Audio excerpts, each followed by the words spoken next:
So let's quickly get on with the presentation, right? Okay, so we started with the accounting standard, which was LKS 16 Sri Lanka Accounting Standard. So let us go through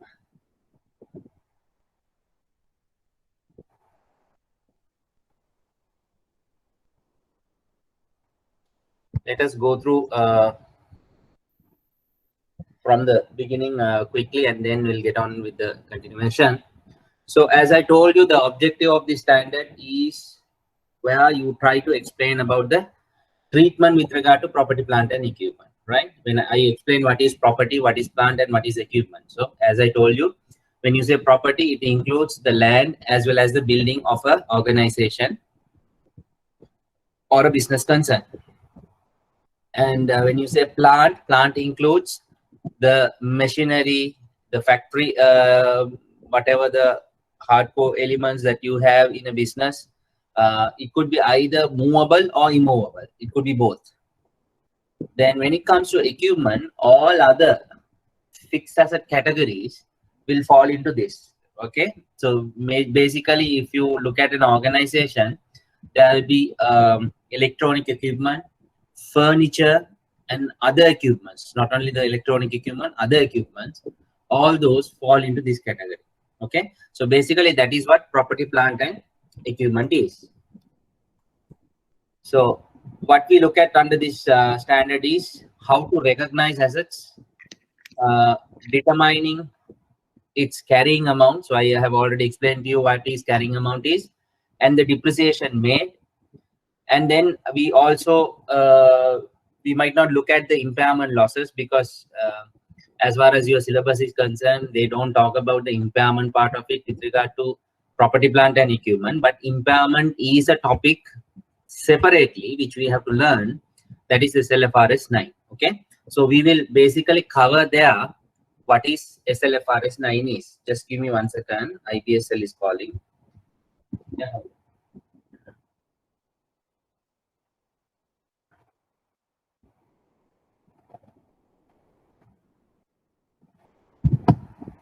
So there is a request from IBSL administrator, that is to switch off the cam as well as the mics of you all. And when only required, you can turn on your mic and speak. So that is a request from the administrator. So the impairment losses is not actually which you need to consider in at large, but we will discuss impairment in a separate topic so that you will understand how it relates to the PPE here. Then with regard to the scope, as I told you, LK 16 should be followed when accounting for PPE, unless there is another accounting standard which covers the treatment with regard to that kind of asset. Okay, so we need to be mindful about when to apply LK 16 and when to apply the other standard. So LK 16, as I explained you, does not apply to the following. What are those? Biological assets like tea estates, maybe say rubber lands where the rubber plants are grown, and then you have mineral rights like such as oil, gas, and other non-regenerative resources. Then it also covers PPE classified as held for sale. So what you mean by here is PPE classified as held for sale. We will look at it separately when we do LKS 02. There I will explain you how this comes into the picture when it comes to PPE, where you don't consider the property that is held for sale as PPE. Okay. Then we also started at looking at the definitions. We started with property, plant, and equipment. So I explained you that property, plant, and equipment is a tangible asset that are held for use in the production or supply of goods or services. Okay. So what you understand by this is it has to be a tangible. Tangible means where you have to touch and feel, or you are in a position to touch and feel. So any asset that you may classify in your organization as an asset where you can touch and feel of it, then it is something to do with sorry, in addition, if it is used in the production or supply of goods and services, then we consider that to be a property, plant and equipment. Now there is a clause continuation there you might see for rental or others or for administrative purposes. Sometimes what happens, you may construct a property or a building which is, let's say, it is about 10 floors. So when you have 10 floors, what will happen? You might not utilize all the 10 floors. Some of the times you might rent out portion of it. So when you do something like that, there is a differentiation. That is what it says. It also covers where you might have properties for renting purposes, but the treatment of which might differ from time to time.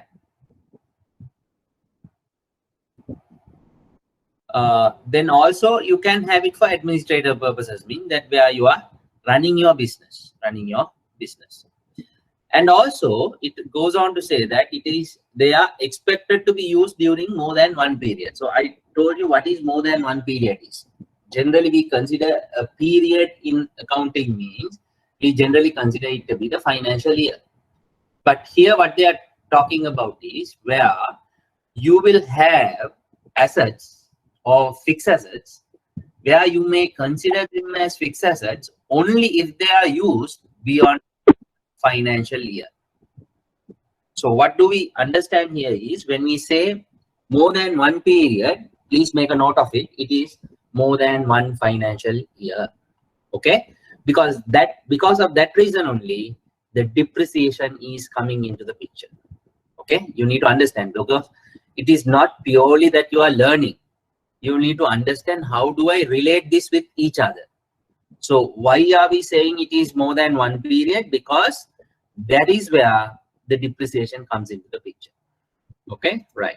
Then we also spoke about cost and fair value. I explained in detail what is cost is, where cost is initially considered as the price, purchase price or consideration that you might provide.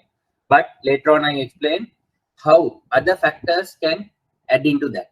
For example, the transportation cost, the insurance cost, installation cost, consultancy fee, all these will get added to the cost. So end of the day, cost means any expenditure that you may incur. Now this is, I am putting it in simple words for you all to understand. Even in examination you can write same.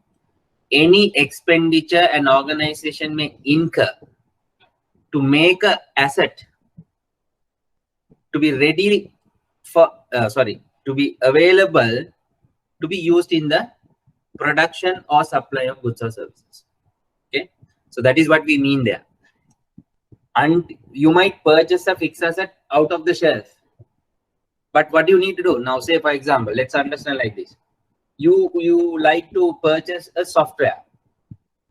Okay, let's say MS Office. So Microsoft Office, you are now going and getting, I'm just taking an example, you are now, because there are online purchasing is also available. Let's say you go and purchase the CD-ROM or the DVD from a store. And once you bring it in, if you are to consider that to be part of your assets or fixed assets, it is not yet ready to use. So what you need to do? You need to install it in your desktop or a laptop or whatever the device that you are going to use. So until it is installed and start using it only, the asset will become as a PPE.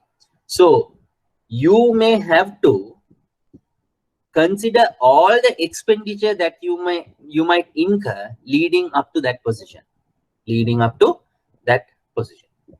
Then I also went on to explain you all what is fair value is. Fair value is the amount for which an asset could be exchanged between knowledgeable parties who are willing to do this transaction at arm's length. Okay, so it is very important. In other words, fair value is more or less understood as the market value. Okay, so sometimes we might say what is the market value for the vehicle? So we understand that there is a value which is accepted by people, and they might want to enter into a transaction based on that value. That is basically the market value or the fair value. Then we also spoke about the useful life, the period over which a depreciable asset is expected to be used by the entity. So if I decide today that I am going to use this computer for 4 years, that is my useful life. So what you need to understand here is the useful life is an estimate. Useful life is an estimate decided by the company. Decided by the company. So no one else can influence that it is wrong, because you might decide on that based on your previous experience or past experience.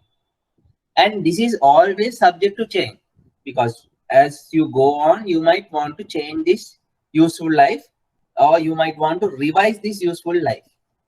So there is always a possibility where you can do it without any problem. Some of the times what happens, you might use a useful life, but the auditors might not agree that it is a good estimate. Now let me give you an example. You know, a computer cannot be used generally beyond maybe 4 years, because for few reasons. One is it might start giving problems, because sometimes what happens, even before that it might start giving problems. Okay, but generally 4 or 5 years means the computer is done. You can't more or less have it. Then devices like computers and laptops become obsolete. They become outdated. Why? There are new versions, extended memory capacity, a lot of things have come through. So the useful life has to be somewhat you decide upon, where you use that asset continuously for that particular time period without any problem. Okay, there could be repairs, but you need to ensure that it is not depleted. The value of the asset does not get depleted totally before the time period that we decide as useful life. Okay, then also I told you that the useful life can be estimated in terms of number of production units or number of hours that you have used. Now in the case of factories, what they do is they might bring in down large machinery. Now these machinery, we can't estimate how long it can be used. You can't say that I will use this machine for 5 years. No, you don't have that kind of an estimate, because even the vendor, the person who is selling this machine, might not give you an estimate like that. What they might give you is basically, they might say, you can use this machine without any problem until you produce, let's say 500,000 units. So until you produce 500,000 units from this machine, it should not have a problem. Something happens before that means you will have a warranty. You will have a warranty. Similarly, sometimes they might say you can use this machine for 2,000 hours. Just an estimate, I'm saying. You can use this machine without any problem, or this machine will cover our warranty up to 2,000 hours. So the moment you exceed 2,000 hours, you have to expect problems. So you have to be very careful in estimating your useful life for any fixed asset.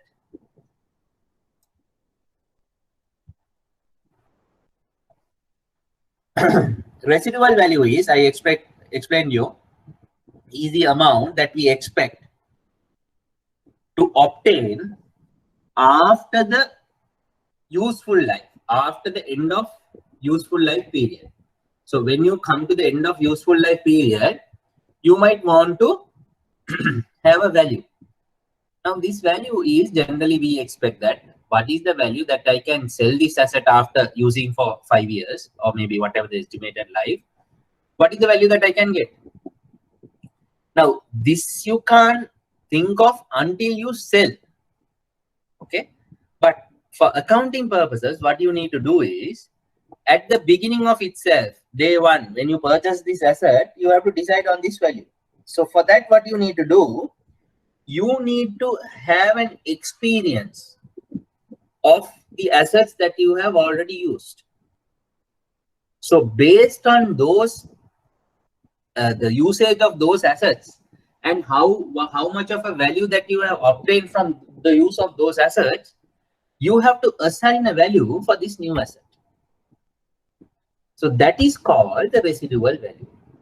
Okay. So it is always a value that is estimated by the management. Management means the company decision makers.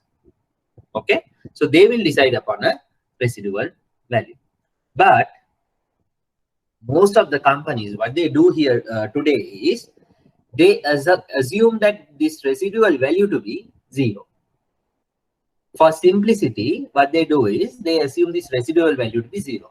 So in your exams, if they have not mentioned anything about the residual value, you also need to assume that it is 0. Okay. I'm telling you because it is very important. Some of the things you might not get in black and white in the question paper. Some of the times you have to assume certain things in your own interpretation. So residual value, if they have not given, the assumption is that you need to assume it is 0. Please make a note of it.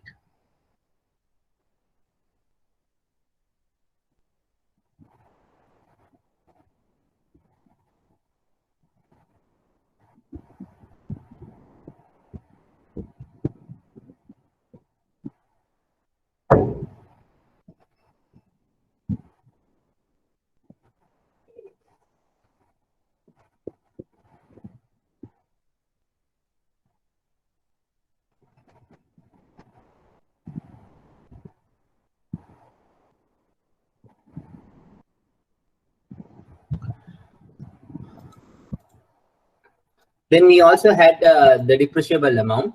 The depreciable amount is basically the cost of an asset minus the residual value. So I gave you the formula. Depreciable amount is equivalent to cost minus residual value. That is the amount that we are going to depreciate. So in examination, if you assume the residual value to be 0, what do you mean by that? Depreciable amount is equivalent to the cost. Depreciable amount will be equivalent to the cost. Okay. Depreciation. Depreciation is the result of systematic allocation of the depreciable amount of an asset over its estimated useful life. So what is going to happen? You are going to estimate a useful life, and based on that useful life, you are going to allocate the depreciable amount of the asset over its useful life by charging to your P&L. By charging to your P&L. Okay, depreciation is an expense which is charged to your P&L. So I have already told you, but it is there in your slide as well. Carrying amount. Carrying amount is the cost minus accumulated depreciation. So if you have a useful life of 4 years, every year you will accumulate depreciation. Year 1, there is depreciation. Year 2, there is depreciation. So when you go to the second year, the year 1 depreciation plus year 2 depreciation will be your accumulated depreciation. Okay, so you need to understand those, how you use those in your examination. Then we have entity specific value. I think this is where we stopped it, is it? Yeah, I think so. This is where we stopped it. So entity specific value is something where when you purchase a fixed asset, sometimes you might not totally assume that it is always the price that you have paid. You can assign an alternative value. Okay. Generally, this value is more than the price that you have paid. Why? When you are using an asset, you will expect some economic benefit. So this economic benefit is always, or in other words, is assumed to be more than the price that you pay. Okay. Say for example, I'm going to buy a machine. Okay, let's say a machine that you are purchasing to produce a product. Now, if you pay for that machine 1 million, now using that machine, you might produce and sell something and derive a value which has to be more than 1 million. Otherwise, what will happen? You will end up in a loss. Okay, so we don't want to enter into that situation, that kind of a situation. So we always want to have something as profit. So if you want to have something as profit, then it means you are supposed to have a value more than the price that you have paid. That value is normally known as the entity specific value. But companies very rare do this because it is easy for accounting purposes to have this price plus additional expenditure as your cost. Okay, right. So those are the definitions that we went through. Any questions if you want to ask anything?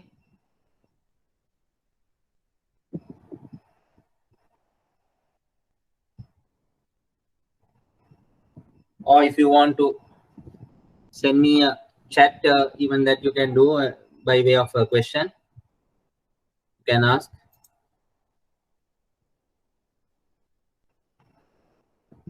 Anything that you want to clarify?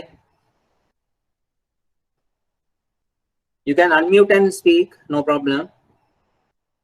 What was required is while the lecture is on, you have to mute yourself. But if you want to have a question, you can always ask. Is there anything that you want to clarify? Yeah, entity specific value once again. Are there any other questions? There is one question where someone has asked, can you explain the entity specific value? Any other questions?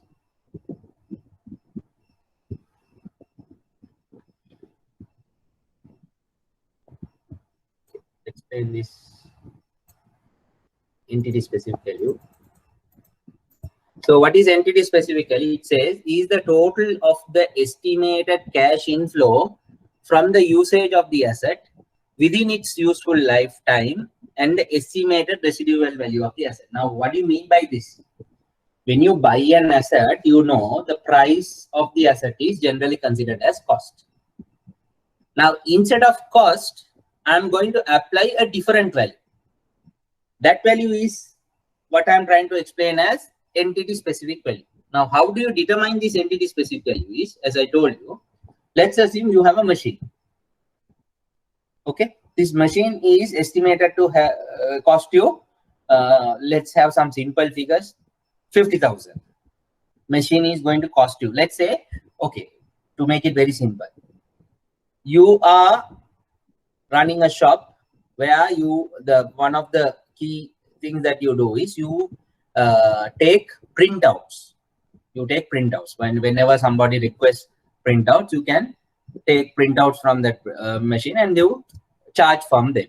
Now say you purchase a printer for 20,000. Okay. Now what is the cost of the asset? Generally, we assume it to be 20,000 because I paid 20,000 and bought this machine. Right. Now using this printer, you will generate income. Why? Every time one comes and takes printouts from you, you will charge them 10 rupees or 20 rupees or whatever per page. Now, out of this machine, if you estimate that you would like to recover an income of, let's say, 50,000, you expect from this printer, I will use it for the next 2 years and I would somehow get 50,000 rupees. Now, this is a very serious judgment that you are making. Now, if that is the case, you can make your asset not 20,000, but you can make it 50,000. Okay, you can make it 50,000. Now, when you make it 50,000, there is a difference of 30,000. Now, there should be a mechanism how you account for this. Now that becomes very complicated because that 30,000 will be accounted as part of deferred income. You might have to consider that as a deferred income because you have not received that income today, but it will be a future income. Okay, so entity specific value can be derived in so many ways based on cash inflow, or you can discount them and derive it.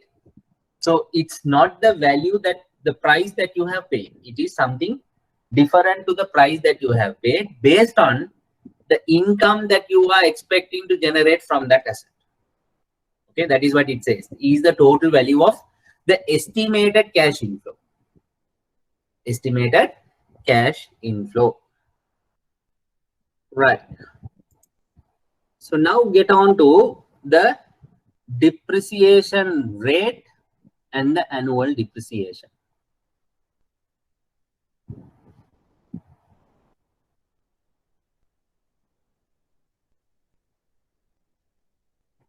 Right. So there is a relationship between the depreciation rate and the useful life you estimate. Okay. So depreciation rate is assumed to be a rate per year. That is why I have put depreciation rate per annum. We call it as a per annum rate. So this per annum rate is equivalent to 1 divided by useful life. Now, you know what is the useful life is. So 1 divided by useful life, which again is in terms of number of years, not in months, into 100%. Now, what happens here? You will get an answer in percentage. You will get an answer in percentage. That is called the depreciation rate. Is that understood? Okay, right. Now, depreciation rate per annum is equivalent to 1 divided by useful life into 100%. So, I want you all to now calculate the depreciation rate for the following assets. Okay, can we do a question quickly? Few questions. Take down. Okay, you can use this formula and find the answers, right? Please find, take down the question, please find the depreciation rate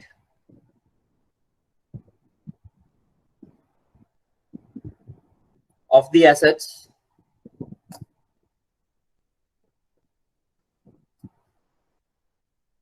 having the following useful lives. Having the following useful lives.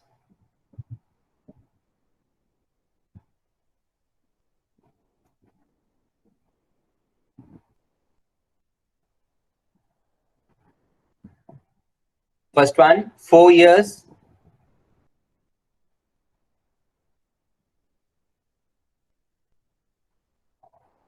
Second, 5 years.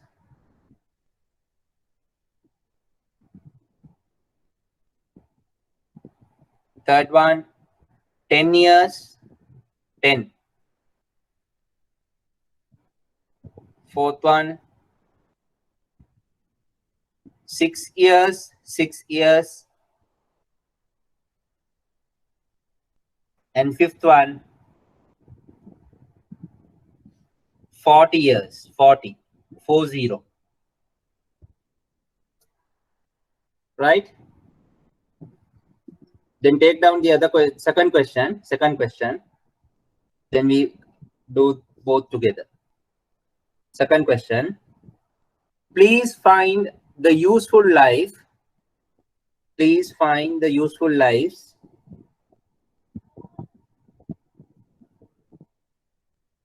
of the assets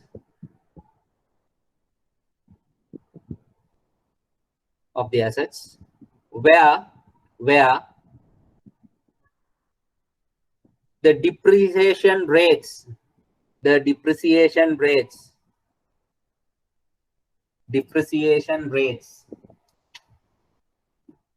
are as follows.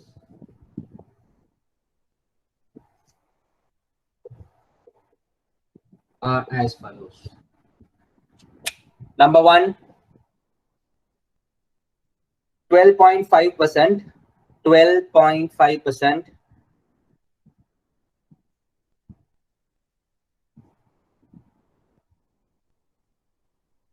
12.5%. Number two, 33.3%, 33.3%.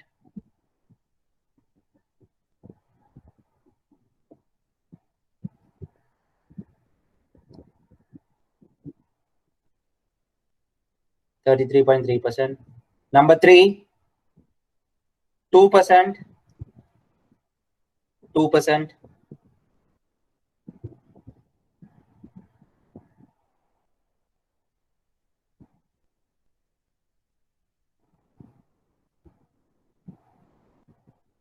Number four, 5%, 5.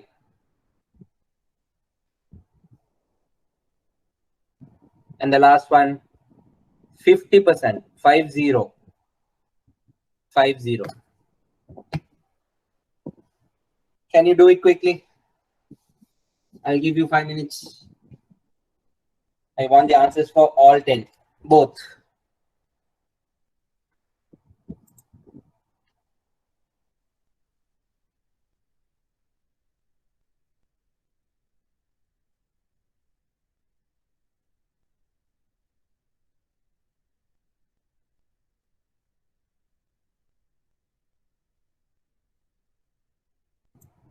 You need to do both. That is, first you need to find the depreciation rates. So make use of the formula. And then you have to find out the useful lives. Again, I want to do it using the formula. Okay. So let's see how we are going to do it. Quickly.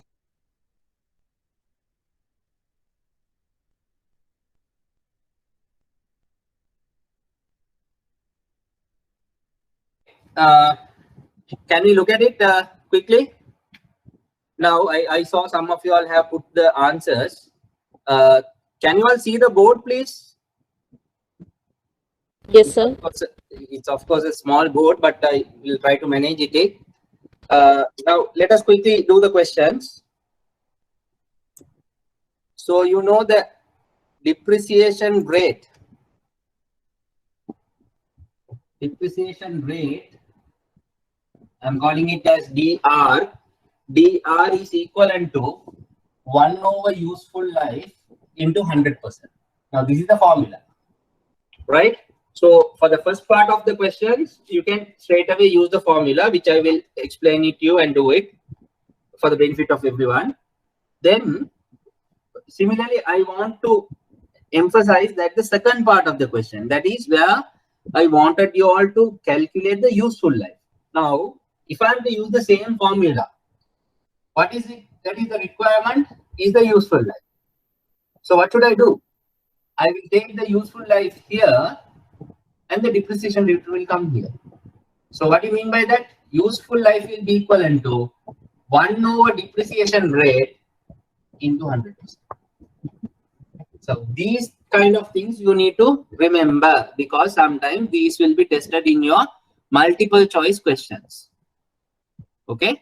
So when you are doing multiple choice question, you can't be thinking too much. You have to make use of these formulas, derive certain values using the formulas. Okay. And more or less, I'm telling you all in the first place, in the examination, even when you are doing multiple choice questions, you need to show workings. End of the day, you might tick one answer, but you need to show workings. So anything that you do, you have to do it in your answer book. You put the question number, multiple choice. Question number 2 is generally multiple choice. So you put question number 2, part 1. If it is part 1, you will write the formula and do it. Okay, right. So let's look at the first part of the question. First one is 4 years. So what do you mean by that? 1 upon 4 into 100%. Okay, so I said it has to be in number of years. So it is 4 years. 4 years means this will become 25%. Okay, if you have got correct, you can mark it. So 1 upon 4 into 100 is 25%. Okay, so in other words, you know not look at it very deeply. To calculate the depreciation rate, what you need to do? 100 divided by the useful life. 100 divided by the useful. That is what we are doing here. So the percentage mark will be there. Simplest form, 100 divided by the useful life. That's it. Okay. So very important to understand how I simplify my understanding. If you go by the formula itself, sometimes you might be very difficult to understand. So if I am to calculate the depreciation rate, it will be 100 divided by the useful life. If I am to calculate the useful life, again 100 divided by the depreciation rate. 100 divided by the depreciation rate, right? Let's see. Now second part, 5 years. So 1 upon 5, which means 20%. 20%. 20%. Third one, 1 upon 10. 1 upon 10. 1 upon 10 means very straightforward, 10%. 10%. 1 upon 10 means 10%. Then the next one is little tricky. I don't know how many of you might have got it correctly. 1 upon 6. 1 upon 6. What is the answer there? Anyone? 1 upon 6. Yes? 16.66. Very good. 16.66. Now this is very important because in examinations, sometimes you might be wondering why it is coming in decimal places. No, there is no restriction as such. Depreciation rate could be anything. So here, when you divide it by 6, 100 divided by 6 means you don't get a perfect number. It will be something in decimal places. So here it is 16.66. One person said it is 16.66. Actually, you have to round it off to 2 decimals. So it will be 16.67%. 16.67%. 16.67%. Okay, is that understood?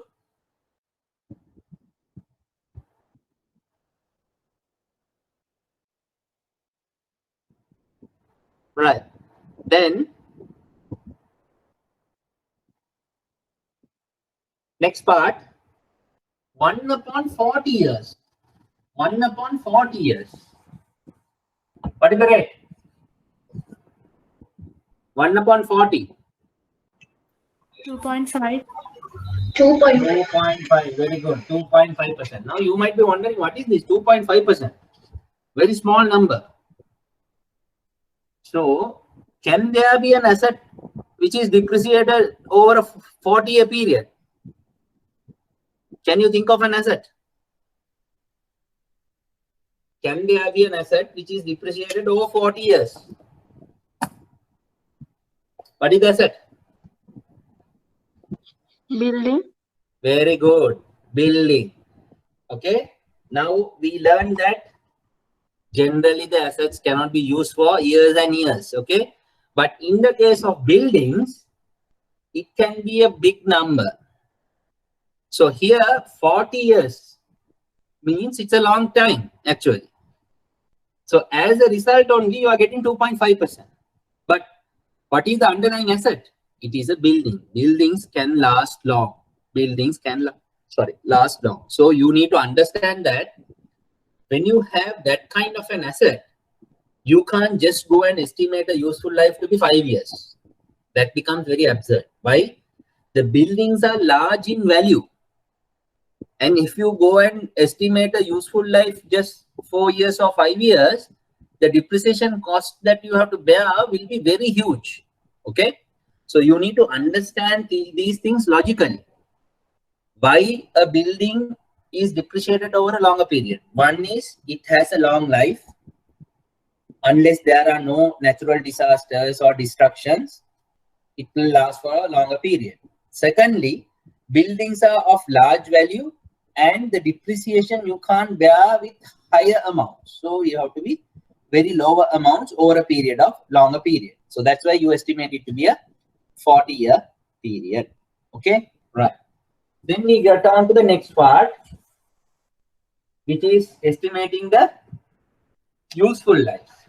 So useful life is 1 over depreciation rate into 100%. So what do you mean by that first one? 1 over 12.5% into 100%. 1 over 12.5% into 100%. So what is the value? What is the value? 8. 8. So what is this 8 is now? Yes. That is very important. If you don't say what it is, if you say again 8%, then everything is wrong.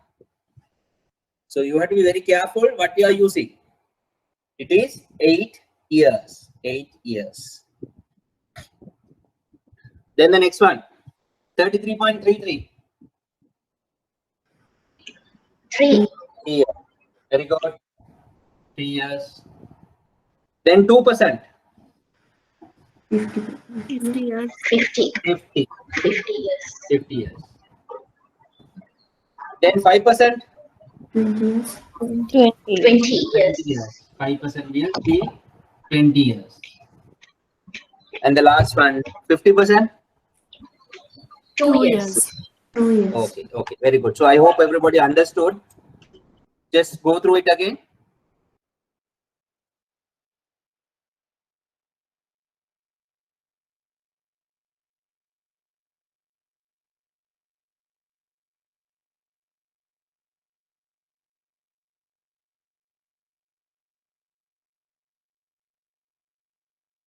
I hope it's clear and everybody has understood what it is. How to calculate the depreciation rate and how to calculate the useful life. Okay. Now my question to you is, just take down for your benefit. Now we have calculated certain lifetimes from useful life, and also we have calculated some depreciation rates. Now, based on these, with your experience, because you would have used assets at home, maybe in your workplace. Now, what kind of assets could fall into the category of 4 years? What kind of assets? Computer, laptop. Machineries? When you say machinery, you have to be very clear. We don't call machineries, as I told you at the beginning, machineries normally considered in terms of number of production units or machine hours. Do you remember? Yes. Right. So 4 years means what would be the best? Computer, laptops.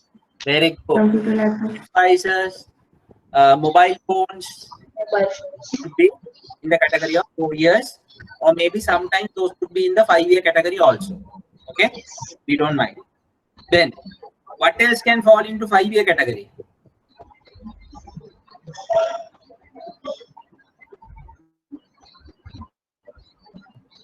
I hope majority of you all are working in the bank, so you might see these things. You should be in a position to answer. Printers, scanners. I'm getting some answers. Okay. Printers, scanners. I don't want to put, yeah, the answer is correct. I don't say it is not. But when you say these printers and scanners, it all falls into the same category of like computers. Okay. The use of printers are more than the use of the computer. Okay. Because computer you keep on using, but printer, as long as you keep on printing, it gets depleted more. The wear and tear is more. Okay. So computers, yes. Well, sorry, printers can be used for 5 years. I don't say no, but generally we put it along with the lifetime of the computers itself. If you say computers to be 5 years or 4 years, we will put printers, scanners, everything in the same way. So what else can come in is other equipment. Now in your organization, you might have various other equipments. Say for example, I'm taking a banking example, cash counting machine. Have you seen cash counting machines? You are seeing Yes. cash, right? Yes. those who are working or worked in the cash counters might know what is cash counting machine is. Now the cash counting machine is an equipment. We don't call it as a computer device, but it's an equipment. So those kind of things, we put it under the category of equipment and we consider it to be lasting for 5 years. But I see in a lot of banks, these cash counting machines are used for more than 5 years. Sometimes they use it for 10 years also. It doesn't matter. What we are looking at is the company's policy in terms of the useful life of these assets. So generally, these type of equipments are considered to be having 5 years. What can, even beyond that, I can say, you have seen these revolving chairs that turn. Now, when you have a furniture chair, it won't rotate, no. But when you see these revolving chairs, mean where those chairs rotate and those, now those are falling into the category of equipment. Why? Generally, those are like the wear and tear is more. Wear and tear is more because there is a spring that is working on. So those will quickly get damaged or the wear and tear is more. Right. 10 years.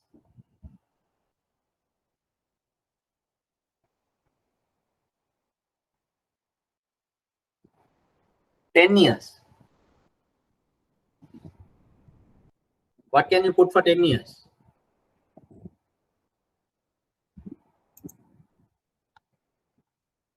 $10 years would be generally the furniture items, which are done in, yes, furniture.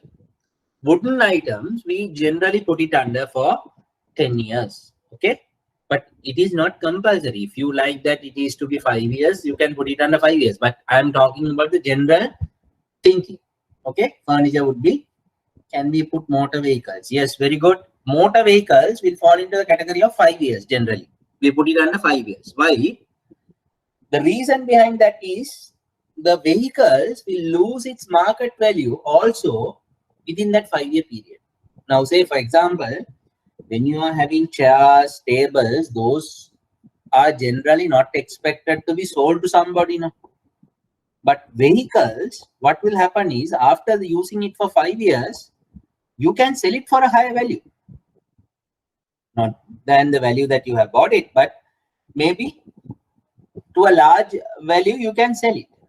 So as a result, motor vehicles and all, we consider it to be 5 years because there is a tendency that the market value always changes within a period of 5 years. Okay. So we put it under 5-year category. Motor vehicles are put under 5-year category. Then furniture, we put it under 10 years. And building, as I told you, it will be, could be 40 years or 50 years. Okay. 40 years or 50 years. Other than that, I think, yeah. So these, I gave you all 33.3%, that is for 3 years. So when you say 3 years, it is just a number, but what you can have under 3 years, even you can put mobile devices under 3 years. Because you know the mobile devices get outdated very quickly. And the probability of going, it getting damaged or maybe out of use is also very probable within a period of 3 years. I don't think that many of us use a mobile phone more than for 2 years. Okay. So those are general understanding. Right. So that is all about depreciation rates, useful life, all those. What is the depreciation rate for land? We spoke about building. What is the depreciation rate for land? Anyone? 0. 0. Why?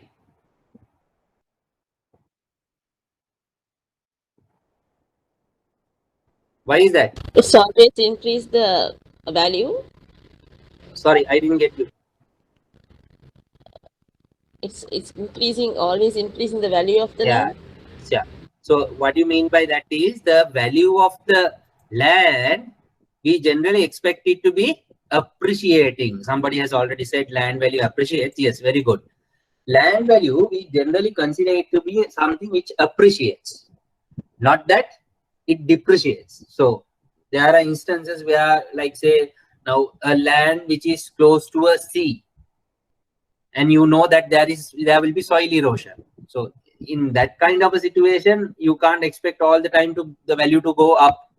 But generally, land values are on the higher side, appreciation. So we don't depreciate that. So please remember, in your examination, lands are not depreciated. Lands are not depreciated. Okay, right. Let's get on with the next part. Annual depreciation. Now we have learned useful life, everything. Now we get on to the depreciation. How do we depreciate an asset? How do we depreciate an asset? Okay, so what is the formula? Cost minus residual value, cost minus residual value into depreciation rate. Cost minus residual value into depreciation rate. Now this is very important. This formula is very important, right? Because in examination, you should be able to use it in a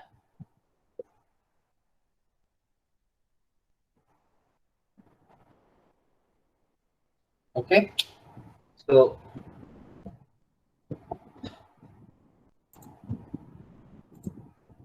right now, look at the board. Annual depreciation will be equivalent to cost minus residual value. What is this? Cost minus residual value means what? Cost minus residual value is what?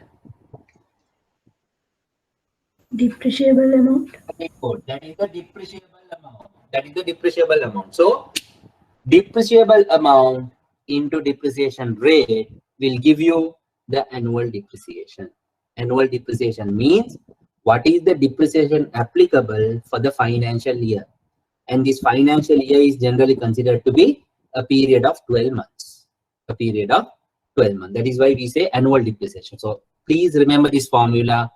Annual depreciation equivalent to cost minus residual value, which is the depreciable amount, into depreciation rate. Now, instead of depreciation rate, if you are given the useful life, you know what to be done. Okay? And generally in examinations, you remember, if they have not mentioned anything about the residual value, you need to consider it as 0. You need to consider it as 0. Okay? Please remember those. Those are the important ones.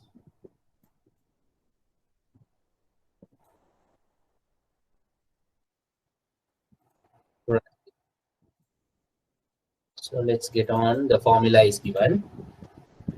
Now we go on to the topic of recognition. Recognition means how do you assign a value to the asset when you are taking into your books of accounts. So the recognition criteria of PPE depends based on 2 factors. One is, it is probable that the future economic benefits associated with the asset will flow to the entity. So we assume that when we start using this asset, we will get benefits out of it. You will produce goods, you will sell them, and you will make money. So using the asset will give me some future economic benefits. Future economic, please underline future economic benefits and or take down that. What do you mean by future economic benefits? That you are going to derive values, income streams, cash inflow from the use of this asset. Why? Because you are going to produce something and you are going to derive income. Second, the cost of the asset to the entity can be measured reliably. So we know that. What is cost? The price that you pay and all additional expenditure that you incur to make the asset to be in a usable condition. Very straightforward. So if these 2 factors are available or present, you can recognize an asset. That is what we mean by recognition. When you look at accounting standard, there are a few things that you have to remember. What are the definitions? What is the objective of the standard? What is the scope? What are the recognition criteria? What are the measurement criteria? That also we have to know. And finally, we have to look at what are the disclosure requirements. So we will go through those as and when we learn. Not every standard will have all these, but mostly the standards will have these things. These recognition criteria apply to subsequent expenditure as well as costs incurred initially. Sorry. So what do you mean by that? Recognition is at the initial point when you bring in the asset. Now what happens? Recognition will continue as you go on with the subsequent expenditure as well. Now let me give you an example. You buy a vehicle. You pay, let's say, 5 million and buy a vehicle. And you keep on using this vehicle. Let's say you have ran about, I don't know how, let's say you have ran it for about 40,000 kilometers, or maybe say 20,000 kilometers. Now, after using it for 20,000 kilometers, you decide to change the wheels or the tires of the vehicle. So when you go and replace the tires after running for 20,000 kilometers, what will happen? It will have a cost.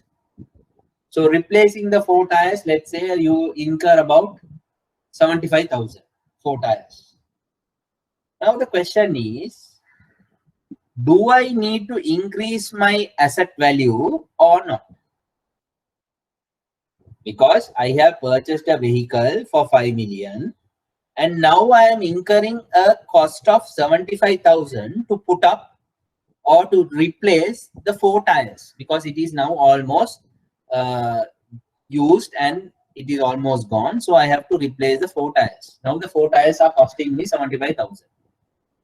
What should I do? Should I add this 75,000 to the 5 million or not? Now this 75,000 is the subsequent expenditure that you are incurring. Now the question here is, do I need to recognize this 75,000 as part of the initial cost of 5 million, or do I have to do something different? This is where the question is. Now, in property, plant and equipment, along with other definitions that you have, this is one of the things that you have to be very careful. What will I do with the subsequent expenditure? We call this as expenditure that you incur subsequent to the initial recognition. So when you have subsequent expenditure, there are measurement criteria and understanding that you need to apply to recognize the subsequent expenditure, whether as part of the cost of the asset or not. We will learn that. Then there are no separate criteria for recognizing subsequent expenditure. Okay, so you don't have any separate criteria for recognizing subsequent expenditure. You have to establish a reason for the recognition of subsequent expenditure. Okay, initial measurement.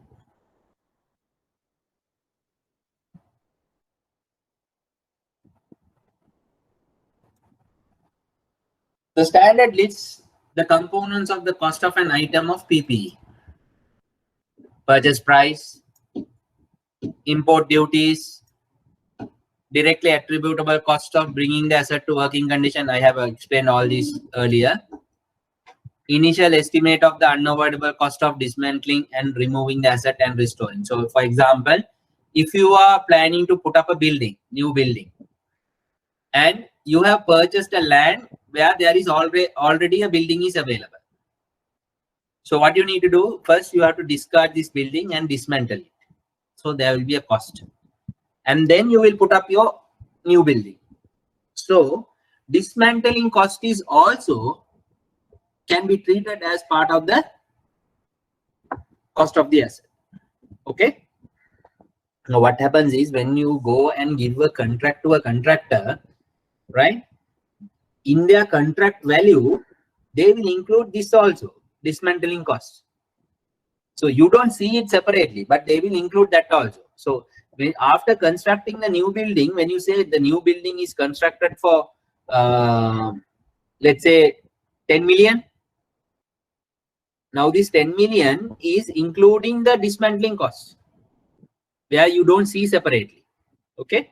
So when you assign the cost of the new building, it includes also the dismantling cost that you have incurred. Okay.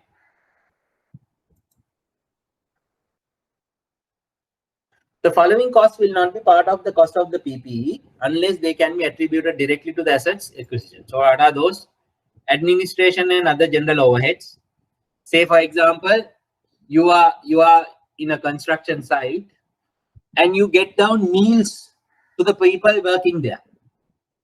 Those cannot be considered as part of cost of the building. Okay, getting down meals to the staff working there is not part of your construction cost. Startup and similar production costs. That is, I told you, when you initially start up, let's say you have installed a machine and you are now starting up production. So when you start up the production, initially there will be few products where you will have to consider them as wastage. You will produce to see whether the product is coming out in the intended way.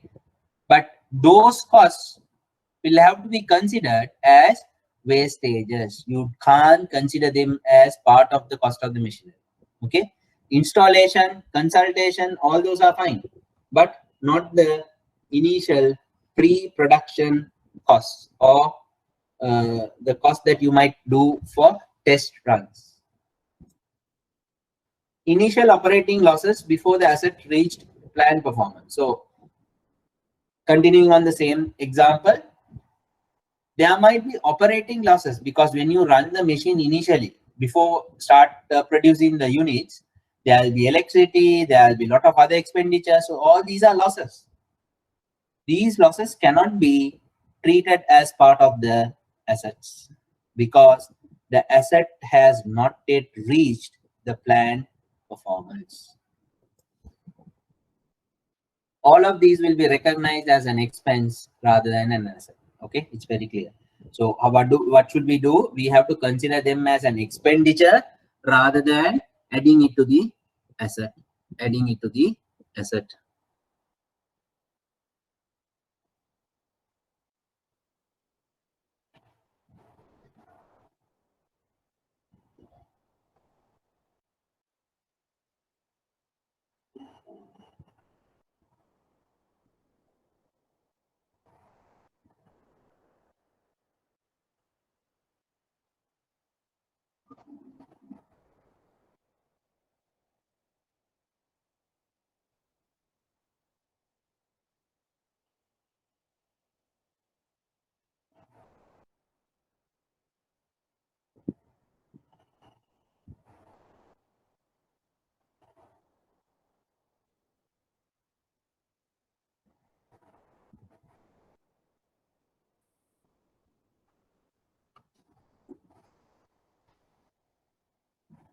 Expenditure incurred in replacing, right, okay, now we are coming to the point. Expenditure incurred in replacing or renewing a component of an item of property, plant and equipment must be recognized in the carrying amount of the item as long as there is a value addition. Okay, so it is very important that the expenditure that you incur in replacing or renewing a component of an item should increase the useful life of the asset. The useful life of the asset. Now going back to the example of replacing the 4 tires of the vehicle. Now, do you expect the useful life of the asset will go up replacing the 4 tires? What do you think?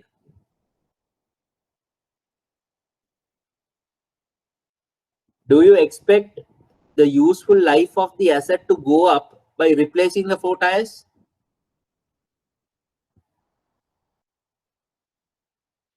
Any idea?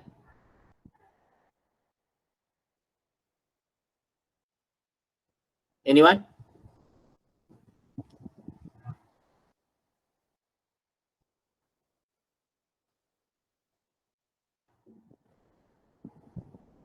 Any answers, please?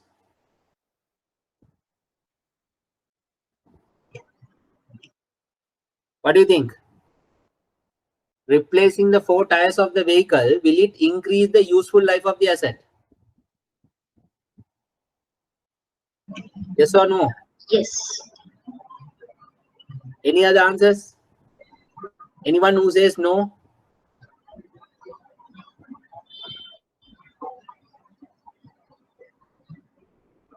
The answer is wrong, because replacing the 4 tires does not actually increase the useful life of the asset.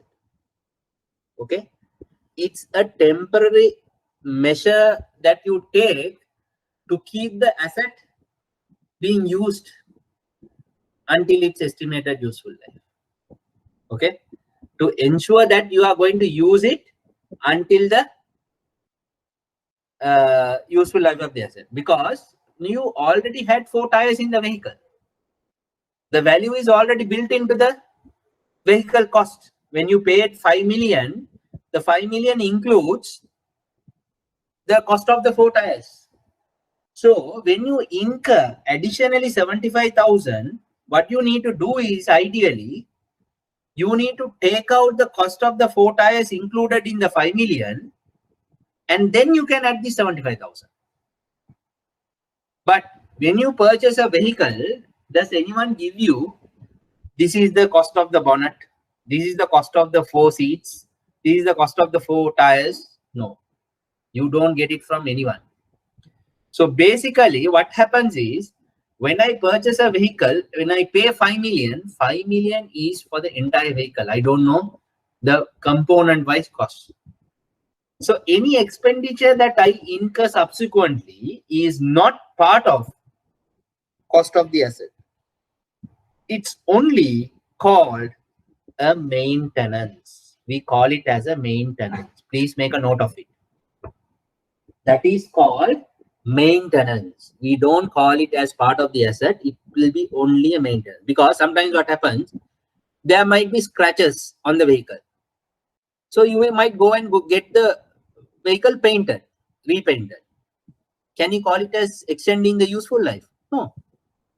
You can use the vehicle without painting even, no problem. The useful life doesn't get increased because of that. I'll give you a classic example. Let's say you have a building, your own house, right? Now, you decide to color wash your house at the year end. Say everybody does it. In December, you normally used to color wash our house. Now, does the color washing extend the useful life of your asset or the house? Do you expect that to happen? No. No. It's only giving the look and feel. If I don't color wash it, I can still live. There is no harm. But by color washing, what do? I give a different look to the house. It's only the look and feel that I change. I don't go and increase the life or the useful life of the house by doing that. Okay? So you need to be very careful as accountants, or maybe people who are handling financial statements, preparation of financial statements, that expenditures of this kind, whatever the expenditure that you might incur subsequently, you have to quantify them as whether those are increasing the useful life of the asset. If not, you can't consider them as part of your cost of the asset. Okay, it has to be very clear. Please understand that.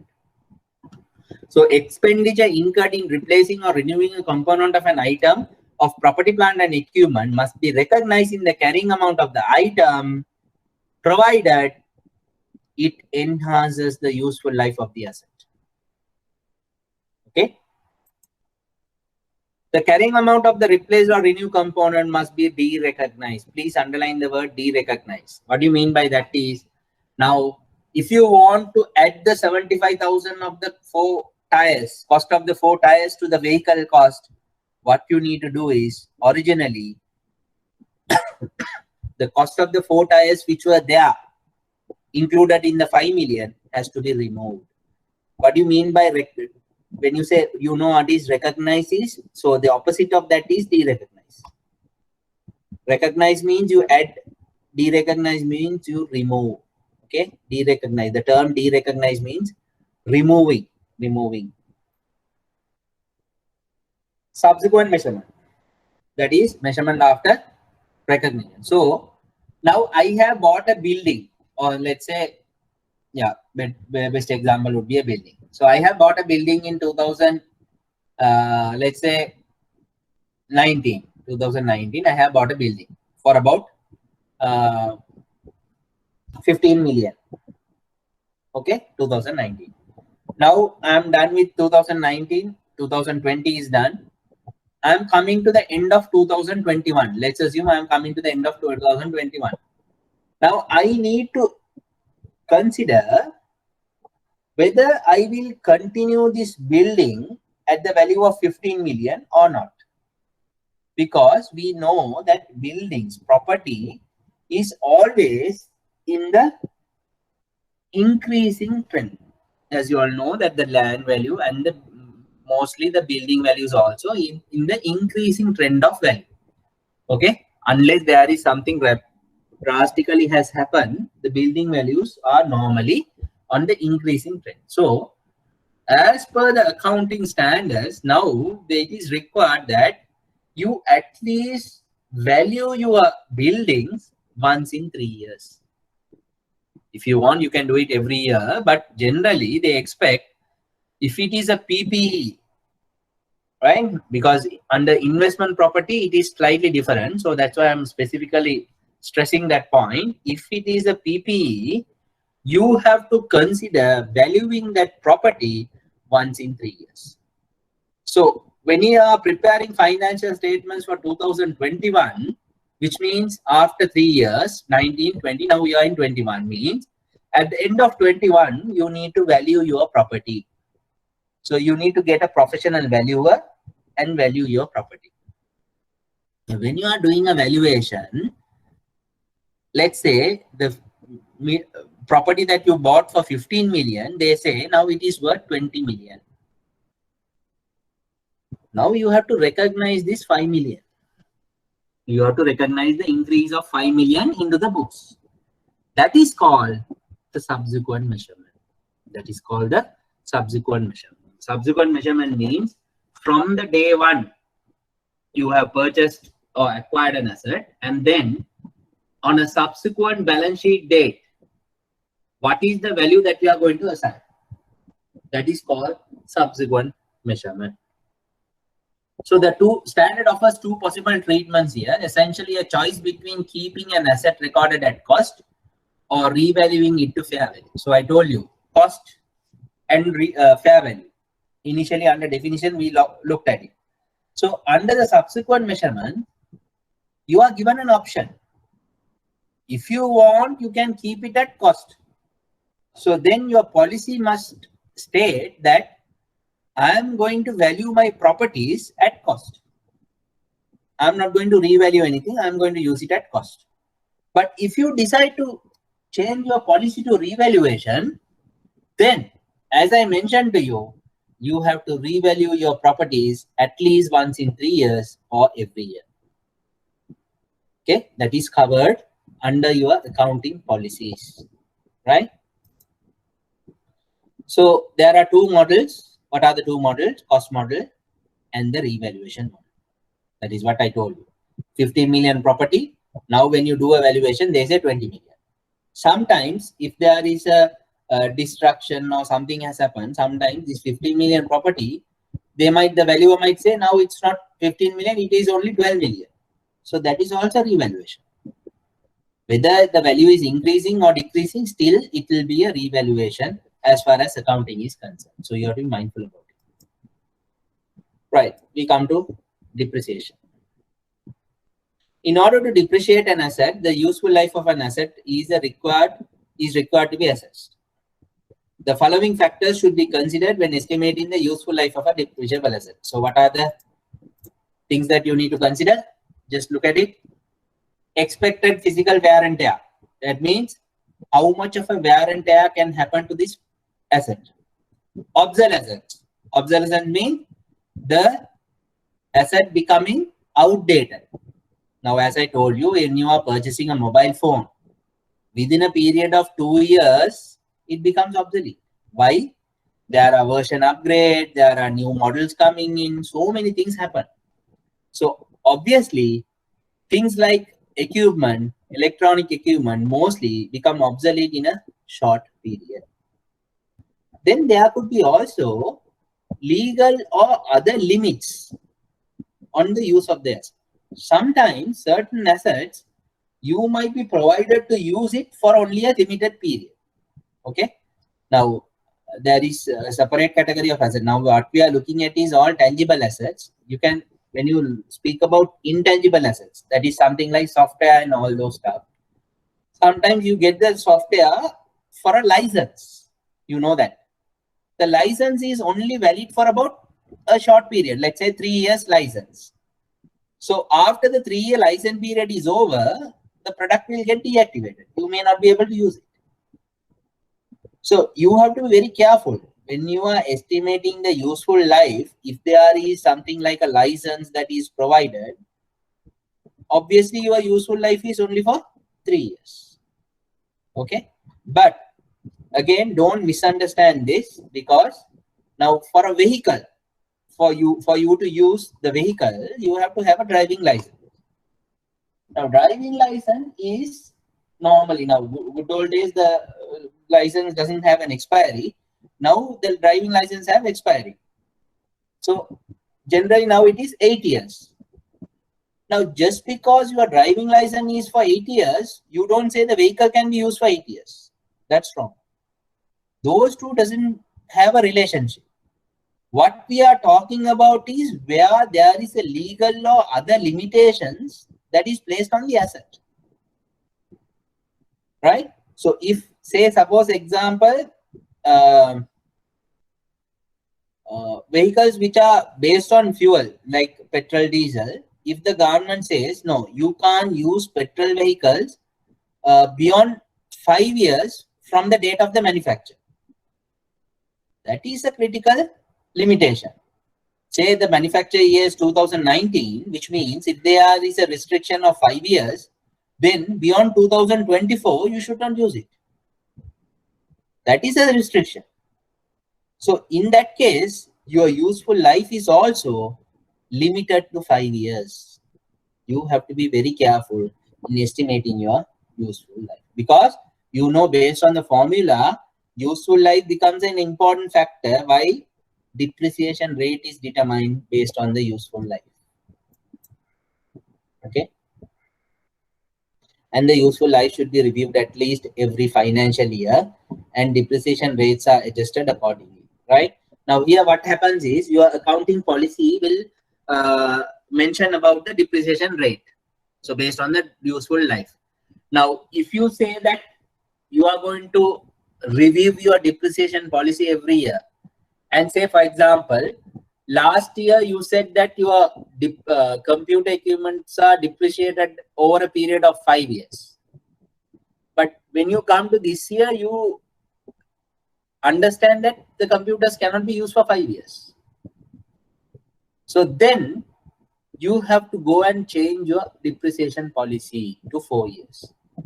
Now, when you change it to 4 years, you have to change it retrospectively. Please make a note. The accounting policy changes of depreciation happens retrospectively. Let me explain you what you mean by retrospectively. Otherwise, it is not understood.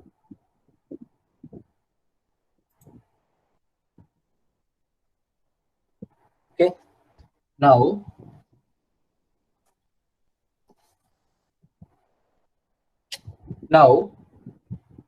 I purchase an asset on 1st of January 2019. Okay, 1st of January 2019. So 19 is gone. 31st December 2019, we need 19 gone. 31st December 2020, 2 years gone. I depreciate this asset over a period of 4 years. over a period of 4 years. Let's say 5 years. That will be good. 5 years. 5 years means what is the percentage? 5 years means what is the percentage? Quickly. 20% 20%. percentage, 20%. 20%. Now, at the end of 31/12/2021, at the end of 31/12/2021, you decide that this asset cannot be used for 5 years, it can be used only for 4 years. It can be used only for 4 years. Now, what is going to happen? Your policy is going to be changed as of this financial year to 25%. 25%. I think someone is unmuted. Please mute. Right. Thank you. So initially you were depreciating at 20% and you were depreciated for 2 years because you were having 5 years and your percentage was 20%. Now at the end of the 3rd year, you decide, no, it is not correct for me to use 5 years. I have to use 4 years. So you change it to 25%. Okay. Now what is going to happen? At the end of 3rd year, let's have a value also so that it will be easy. Let's say this asset is 50,000 rupees. 50,000 rupees. So what will happen? 50,000 means every year you provide depreciation of 10,000 initially because it was 5 years. So you would have depreciated over a period of 5 years, 10,000 each. So 10,000 on year 1, 10,000 on year 2. Now you go and change the depreciation policy in the 3rd year. Okay. When you change it in the 3rd year, what is going to happen? Depreciation rate has changed now. So when there is a change, you have to consider that change not from here, but from here. Which means not at the end of 2021, you have to assume that the change has taken place from 1/1/2019. This we call it as retrospective. Retrospective. This is very important. You need to know. When there is a policy change, you would normally apply it retrospectively. So if not, they will give you saying this is applied on prospectively. Prospectively means going forward.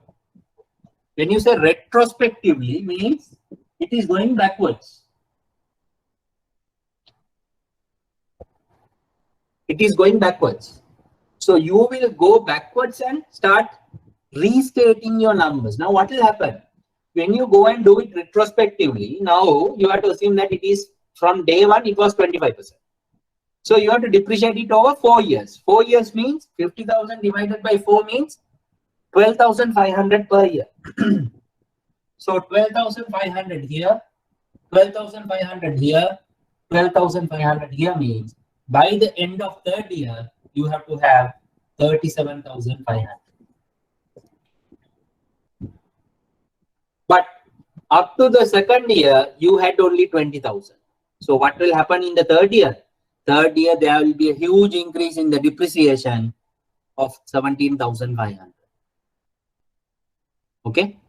In order to match with the revised depreciation rate. Do you understand that? This is called retrospective approach, where you have to go and replace your depreciation, assuming that it was there from day 1 of the asset.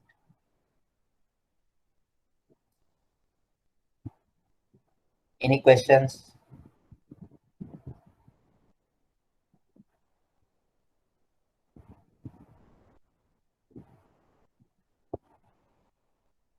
Okay. So please make a note there. I want you all to make a note. Please make a note.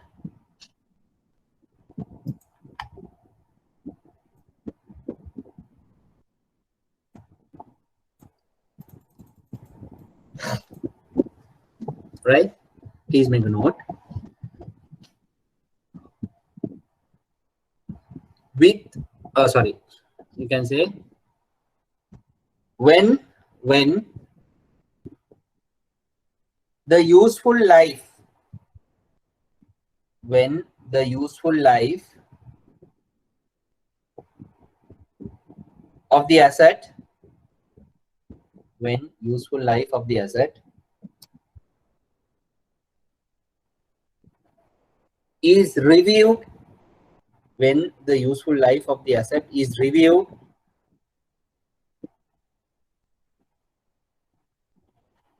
at the end of every financial year,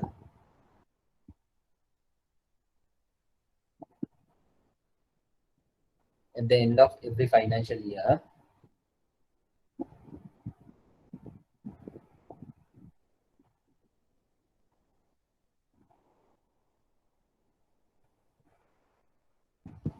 if there is a change, if there is a change, if there is a change, if there is a change to the depreciation rate, to the depreciation rate, if there is a change to the depreciation rate,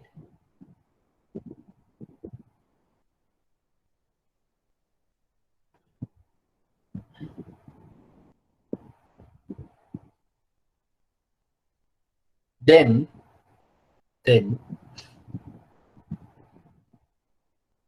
it will have to be adjusted. It will have to be adjusted. It will have to be adjusted. It will have to be adjusted retrospectively, retrospectively, retrospectively, retrospectively in the financial statements, in the financial statements, in the financial statements,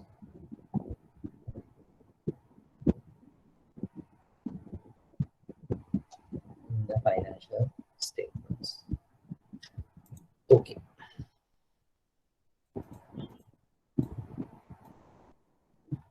So we have spoken a lot about this depreciation policy. So depreciation policy is basically a disclosure. Disclosure means like a document sort of a thing where you make to giving your details of how you depreciate. So one is you will say what are the categories of fixed assets that you have, right? And you also have to say that you are using LKS 16. Then you will have to say what are the useful lives of these category for these categories. Okay. Then based on the useful life, or you can say depreciation rate, and also you have to say what is the method that you will apply. So the method will be basically, that is what we are going to learn next, what methodology that you will, the scientific approach that you will use to depreciate the asset. Okay. Then you will also mention an important aspect, that is when you are depreciating, you have to specify in your policy the approach that you may take. So the approach can be of different kind. The approach of depreciating could be of different kind. Now that I need to explain it to you all now, because that has been tested in the examination. So you need to know that. Okay. Now what do you mean by that is, let's understand. You purchase an asset, let's say on 15th of July, let's say 2020. 15th of July 2020. And your financial year is from 31st December, 1st January to 31st December. So if you look at the financial year of 2020, you have... Excuse me, sir. Yeah. We can't see the board.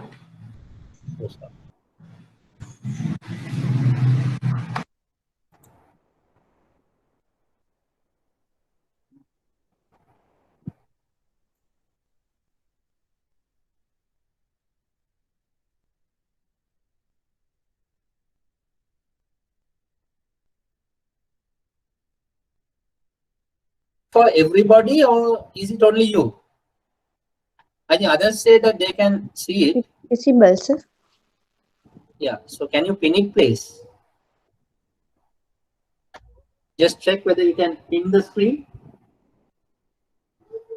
Then it should be okay. Right?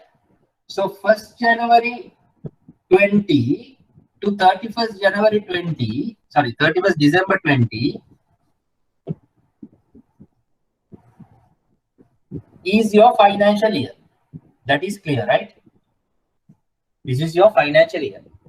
And you are purchasing this asset in the middle of the year.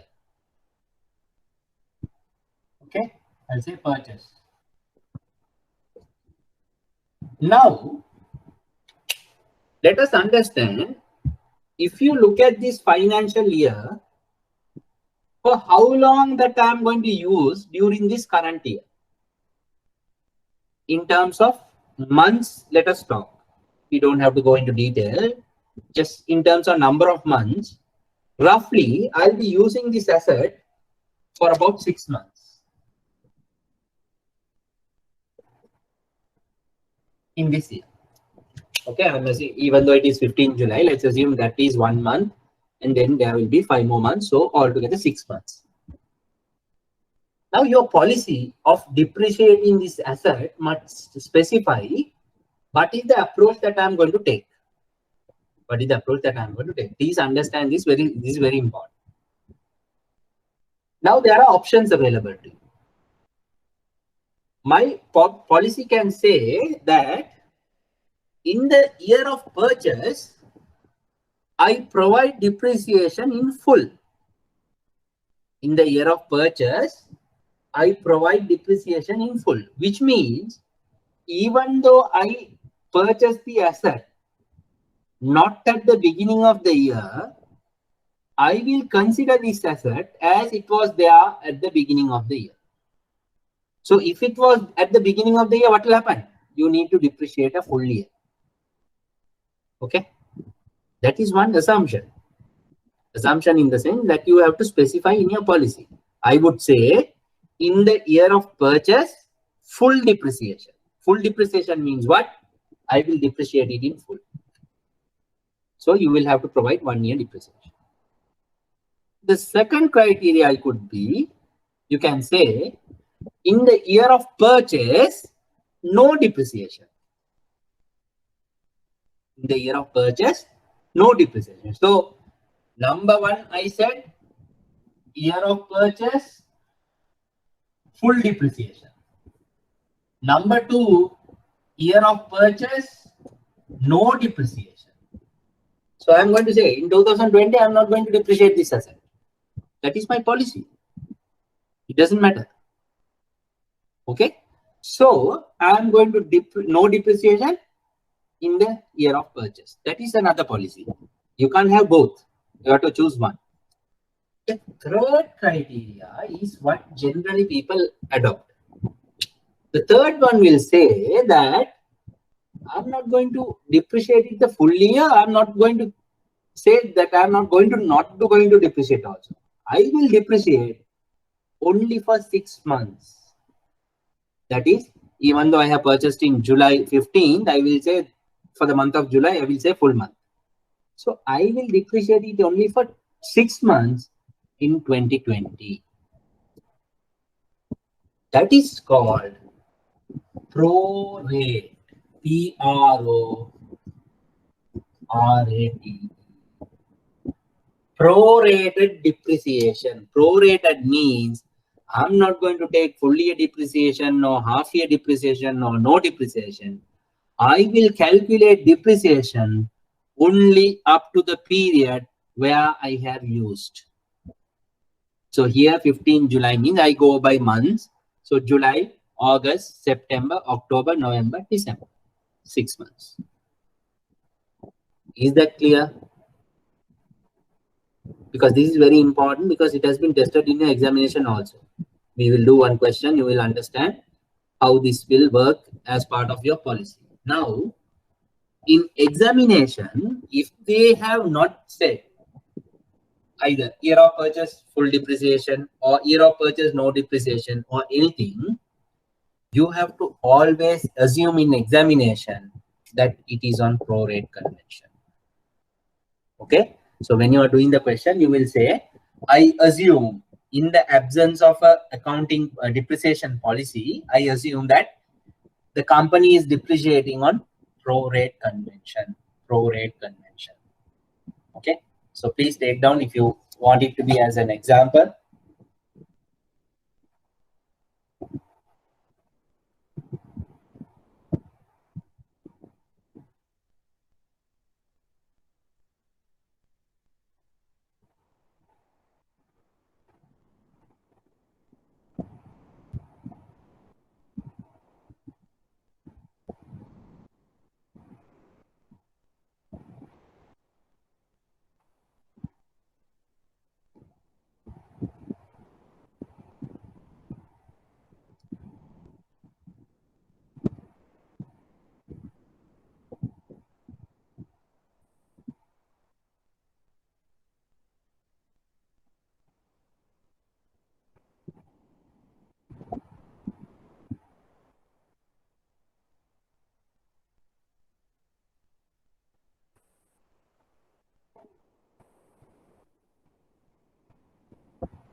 Okay, so please take down.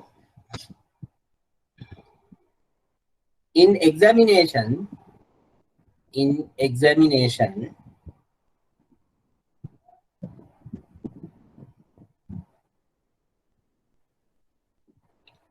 suppose if the depreciation policy,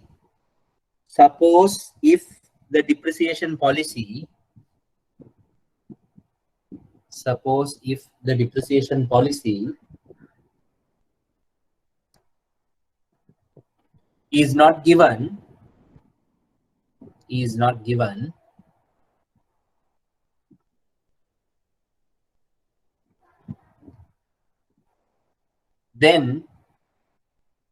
then you will have to assume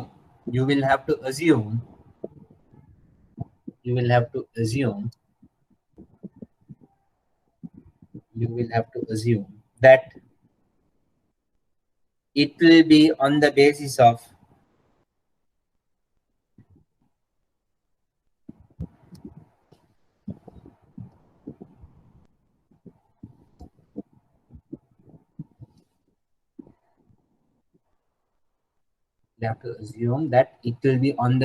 of prorate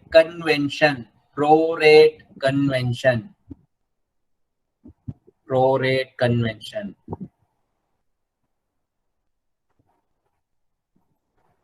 It is on the basis of prorate convention that the asset will be depreciated.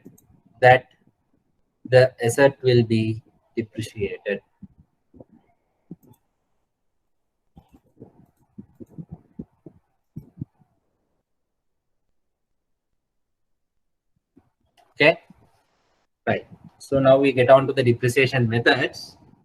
So for this course content, I have taken here 5 methods of depreciation. 5 methods of depreciation. But in the accounting practice, there are plenty.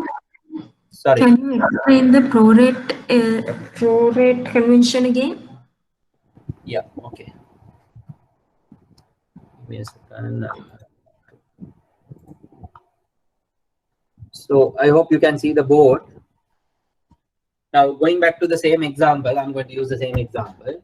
Let us assume that you are purchasing an asset on 15th of July 2020, and theoretically you will use this asset in that particular financial year for 6 months, assuming the financial year is from 1st of January to 31st December. But according to your depreciation policy,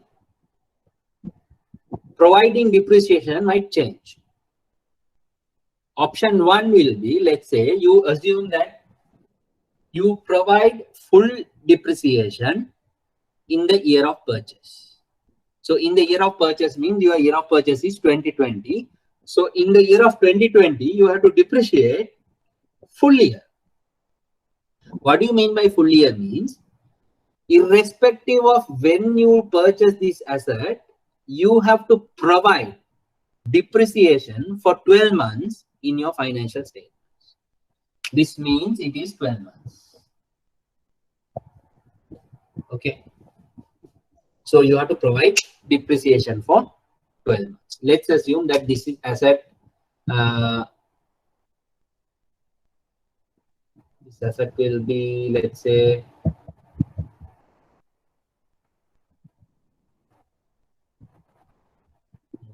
$12,000. Right. Let's say this is 60,000. The cost of the asset is 60,000. So which means the depreciation will be 12,000 per annum. I'm depreciating it over 5 years. 5-year depreciation, so depreciation will be 12. So if I adopt the first policy, that is in the year of purchase, I'm going to depreciate it for full year. Means irrespective of whether I purchase this asset in January or July or December, I will have to provide 12,000 depreciation. 12,000 depreciation. Now, the second type of policy says where the year of purchase, there is no depreciation. There is no depreciation means I don't have to depreciate this asset. I don't have to depreciate this asset, which means in the year of 2020, I'm not going to provide any depreciation. I'm not going to provide any depreciation. Okay, that is type 2. Third one is, if I am saying that I'm going to use the prorate convention, means I will depreciate only pertaining to the period that I have used it in my financial year. Which means here, I will assume that I have applied prorate convention, which means from 15th July to 31st December. So that will be 6 months. So in this particular year, 2020, I will depreciate only for 6 months. So only for 6 months means total year depreciation is 12 months. So I will depreciate only 6,000 rupees. 6,000 rupees. This is what prorate convention is. This is what prorate convention is. Is that understood?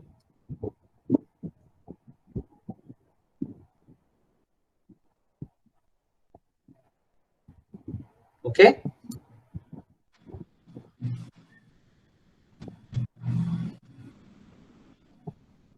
Yes, sir.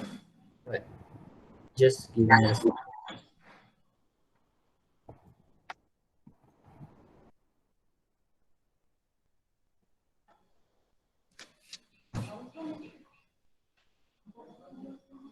Right. So what I'm going to do now is we have almost reaching 10 o'clock. I will just quickly show you. Can you please mute?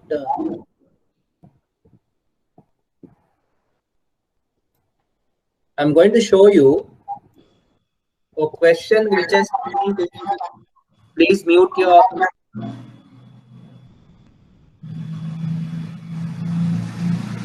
A question just come on September 2016, right? Just to highlight on this policy. This is the question in 2016. Please mute. There is a disturbance.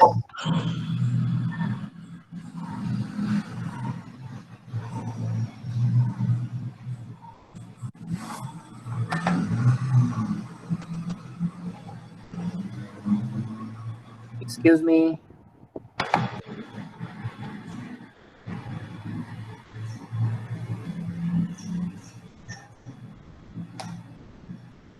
Right. The question says like this.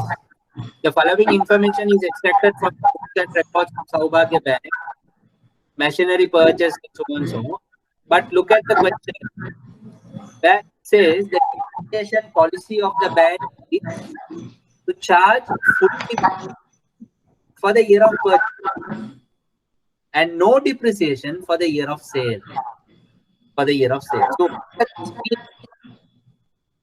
this is the policy of the company. So in examination, sometimes you might get questions where the policy is mentioned like this.